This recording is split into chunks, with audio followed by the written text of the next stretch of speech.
C'est dans une ambiance festive rythmée par des chants et des danses que l'honorable conseiller communal élu de la commune de Lukuga, Abedi Mulumba James, président de l'ASBEL, consolidation des acquis de John Banzalunda, KJBEL en sigle, a été accueilli dans l'une de ses bases ce dimanche à Kapangula et Kalunda, dans la commune de la Lukuga à Kalimi.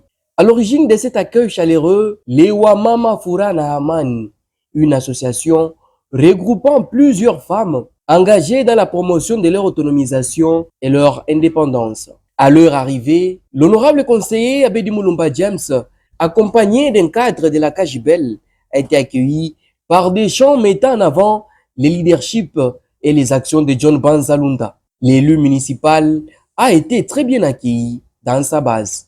Loin des discours, le président Abedi Mulumba James a choisi de s'appuyer sur des réalisations concrètes observables sur le terrain pour évoquer l'action de John Banzalunda en étroite collaboration avec le gouvernement provincial. Il a notamment cité les différents travaux d'infrastructure en cours à Kelemi, avec une attention particulière portée sur Kapangula, où des travaux de modernisation de la voirie ont permis d'améliorer progressivement l'état des routes. Honorable alikuya ye peke, ni mtoto wetu wa hapa, anakuya kia kutufata sheba mama yake, tutembee pamoja naye, tusimwachilie. Nasikia na yeye baba huyu hapa atembei ye peke, eko na baba John Banzalunda njo eko mbele, yeye eko kumugongo. Kama leo tunakuwa tunapita hapa, mimi nakia na gari na iacha hapa hivi. Sale peut-être wakati ya mbele sasa gari yangi pitaka mpaka huko ni juu ya nini? Ni honorable wetu Excellence Banzalunda alifanya umuhimu wa kusema hivi la Kalemi, sie batoto ya Kalemi tuone kisi ya kupiga hodi kwa president la Republique, aone kama atatusaidia. Ndio unaona ile Kapangula inafungulika, ni Banzalunda, batu wanakuwa mamoto, magari na manyumba yanapanda na bei huko, sijui ile maendeleo.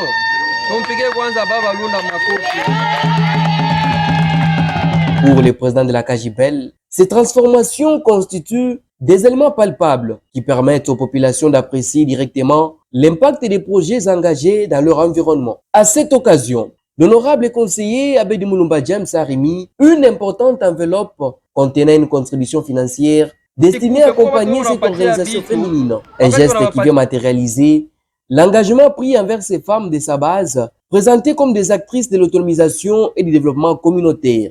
Prenant la parole au nom de Wamama Furana Amani, les femmes ont exprimé leur gratitude à l'endroit de l'honorable John Banzalunda, ministre national des infrastructures, pour les travaux de modernisation réalisés à Kapangula. Tout en saluant ces avancées, les femmes ont profité de cette rencontre pour soumettre d'autres doléances, appelant à la poursuite des actions susceptibles d'améliorer davantage leurs conditions de vie. Baba yetu John Banzalunda wetu, Mungu akubariki na tuendelee kushikamana mikono kwa mama furaha.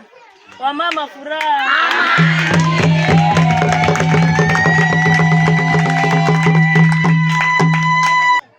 Tena tunashukuru kwa kazi ambayo eko nafanya Mutanganyika, kama vile munaona barabara yetu ya Kapangula na kwengine kwenye beko wanatengeneza.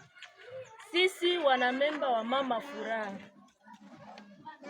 tuko pamoja nawe, tena nyuma yako kama wazazi wako. Ombi letu Baba James aendelee kukamata bundi ya wamama furaha na mikono mbili. Tunateswa baba na ukosefu wa maji, ulishasema parce que l'eau c'est la vie papa.